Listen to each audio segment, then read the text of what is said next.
Ақпараттық коммуникациялық технология саласындағы заңнамалық реттеу. Цифрлық мемлекеттік қалыптастыру жөнінде мемлекеттік саясатының қалай іске асырылатыны туралы сөйлесейік. Мемлекеттік жоспарлау жүйесі шеңберінде тиімді құралдар ол мемлекеттік бағдарламалар болып табылады. Атап айтқанда, ақпараттық коммуникациялық технология саласында бұл электронды үкіметті қалыптастыру, Қазақстан Республикасында АКТ-ны дамыту бағдарламасы, цифрлық Қазақстан. Цифрлық Қазақстан бағдарламасының толығырақ тоқталайық. Бұл бағдарлама 5 бағыттан, 17 бастамашылықтан және 120 іс-шарадан тұрады.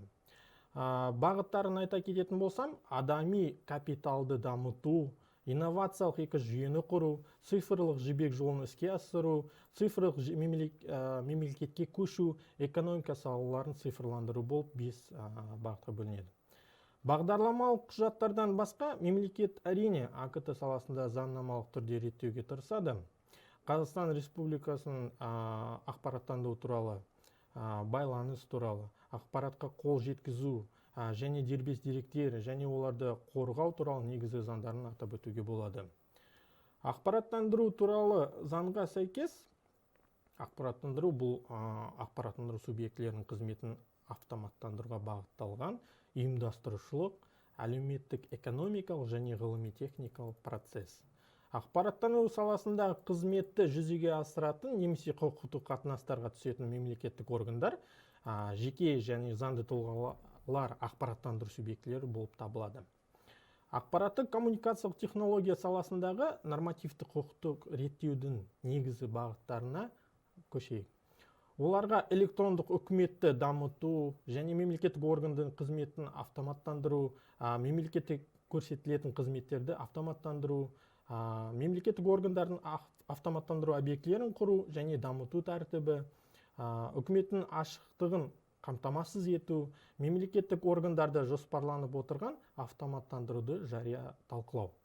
Деректердің қорғалуы мен қауіпсіздігін қамтамасыз ету, ақпараттандыру объектілерінің ақпараттық қауіпсіздігіне жатады. Бағыттардан басқа мемлекеттік реттеу қағидаттары бар. Негізі бағыттарда тоқталайық.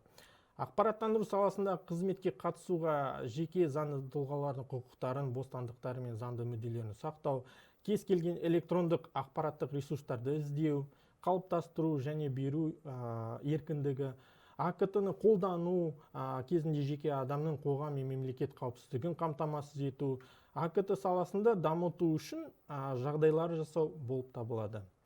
АКТ саласының институционалдық схемасын қарастыратын болсақ, схемада цифрлық даму, инновациялар және аэроғарыштық өнеркәсіп министрлігі тұлғасында уәкілетті органы бар.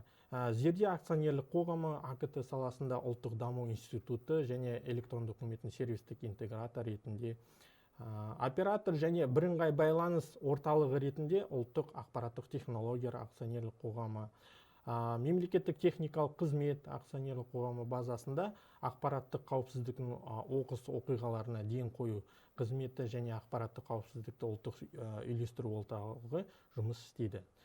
Сондай-ақ ақпараттық есептеу технологиялары институты, ақпараттық қауіпсіздіктің жедел орталығы және жергілікті атқарушы органдар кіреді.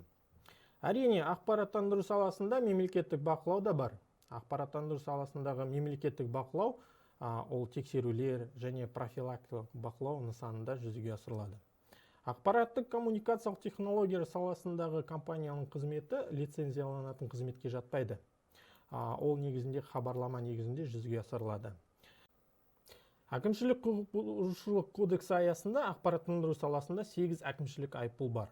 Мысалы, меншік иесінің немесе иеленушінің дербес деректерді қамтитын ақпараттық жүйелерді қорғау жөніндегі шараларды жүзеге асырмағаны немесе тиісінше жүзеге асырмағаны үшін, мемлекеттік электрондық ақпараттық ресурстардың резервті көшірмесін әзірлемегені үшін, қағаз жүзіндегі техника құжаттаманың түпнұсқасын жоғалтқаны үшін жауапкершілікке тартылады. Назарларыңызға рахмет.